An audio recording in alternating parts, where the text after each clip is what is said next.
Hey, what's up? Zach here, and today I've got the Nike Tempo Next Percent. And when I first saw these, but before I went and took a deep dive into them, I thought they might just be a takedown of the Alphafly Next Percent. However, once you see what's actually put into the shoe, it's not so much a takedown, but it's basically like a re-engineering of the Alphaflys. And they really do fit a different type of running profile. Not really better or worse than the Alphaflys, but definitely different. So let's see if they're right for you.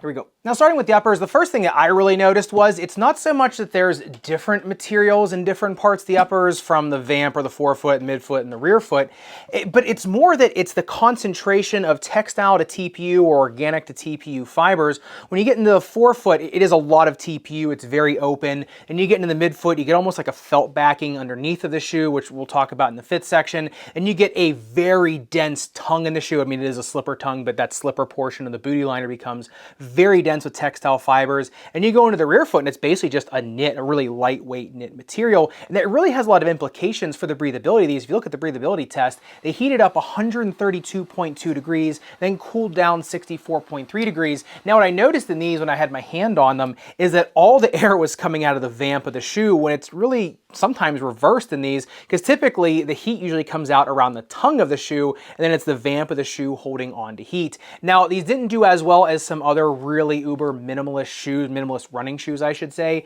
I think that's because of number one, the felt backing on the inside of the shoe, but number two, I think just the materials themselves in certain parts may have been holding on to heat. You could feel them kind of staying hot for a little bit longer than some other shoes. I think that just may be one of the reasons why they're not as breathable as something like maybe the Vaporflies. But I think the most interesting part of the Tempo Next Percent, I kind of alluded to it earlier, is their lockdown. Now, first of all, if you look at the laces, they have linear texture to them, so you do get a little bit more of a bite when you lock the laces down, which is nice.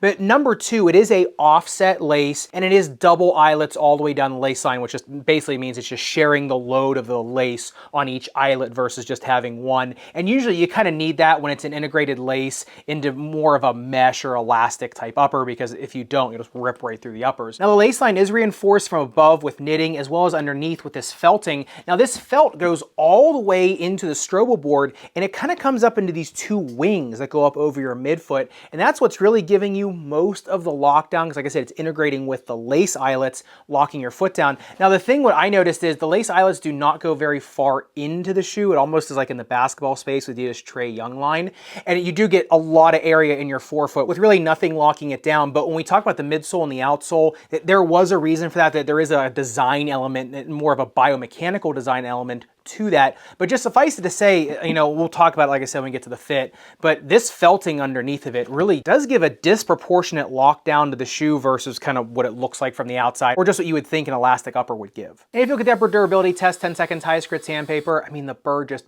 barely gets through that wax layer here in the mudguard and the toe cap here.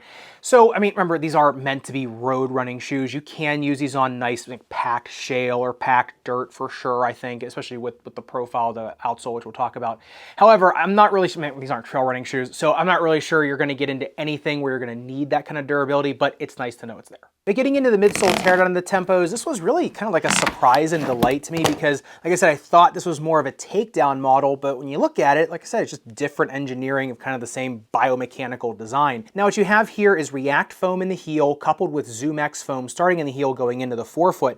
Now what I like about this is the React foam goes pretty distal here into the midfoot of the shoe, so you are getting a lot of that forgiveness that React foam gives, as well as the light of footedness that React foam gives. I mean, obviously ZoomX is pretty light foam as well, but with React foam you're getting a lot more forgiveness, a little bit more disbursement of weight with that foam, so you're just a little bit different properties of a lightweight foam.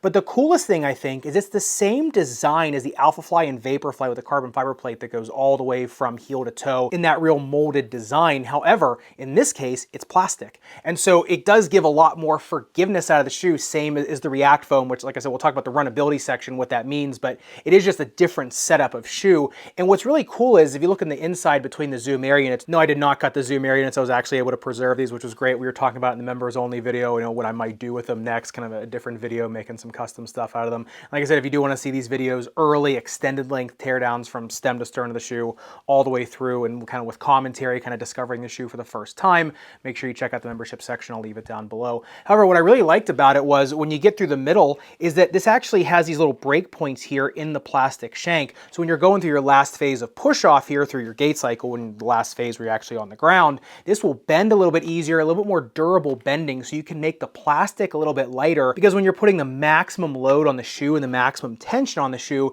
you just have a little bit more reinforcement here on the distal part of that shank. That just gives a little bit more durable push off, you know, after mile and mile and mile of using these. If you look at that midsole and the bounce height test, I mean, these things made a kaboom like you would not believe. And I think it was the plastic reverberating off of the Zoom X and the React.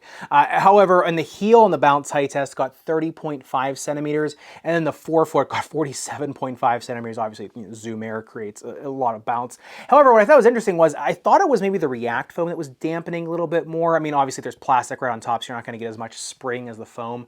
But when you feel the React foam in these, it does feel a little bit different than Nike's React foam in a lot of their basketball or tennis shoes. So this might be a little bit of a different formulation. It almost looks and feels like Play-Doh, which is interesting, but I mean, very light still. It is still a very light product. Feels very bottom light as well. It's kind of like a reverse mullet. It's like party in the front and business or shock absorption in the back. But the one other thing I wanted to make mention about the midsole teardown is the insole, the removable one, is ZoomX scrap, and it's glued down pretty good. However, it shows you how strong ZoomX scrap is that I was pulling it out of there when I was doing the members only video, and it did not come apart. So, you know, this is going to give you a little bit of forgiveness, definitely, for a removable insole especially, and even it being ZoomX scrap, actually a little bit more durable than some other insoles that you might get out there. But getting into what I think is probably the most well-designed part of the Tempo Next Percent is its outsole tread. Now, if you look at it, it is basically a linear pattern. However, it also kind of ripples out from these two Zoom Air units, and that's what makes it have a little bit better surface area contact to it, a little bit of a better grip versus just something that is straight linear. It's almost like half wave, half linear tread pattern that also extends into the rear foot.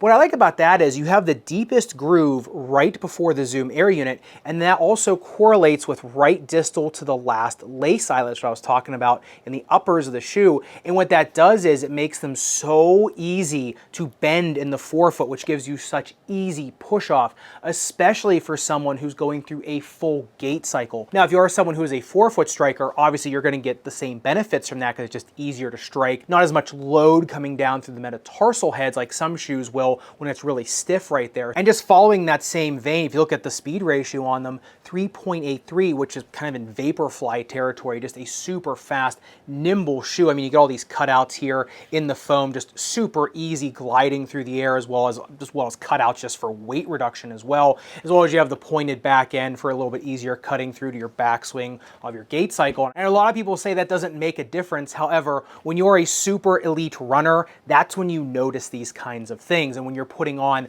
mile after mile, getting into crazy mileage on a single run, that's when you start to notice these little cutouts, these little just ergonomic and biomechanical advantages some of these shoes have. It's not so much for the casual runner or someone like me who's, you know, non-elite, but those little things, trust me, the best runners in the world want them or they wouldn't be on the shoe. And if you look at the outsole durability test, 10 seconds highest grit sandpaper, I mean, almost a millimeter of damage, but not a millimeter. And that's because the surface area is so wide on these linear tread patterns.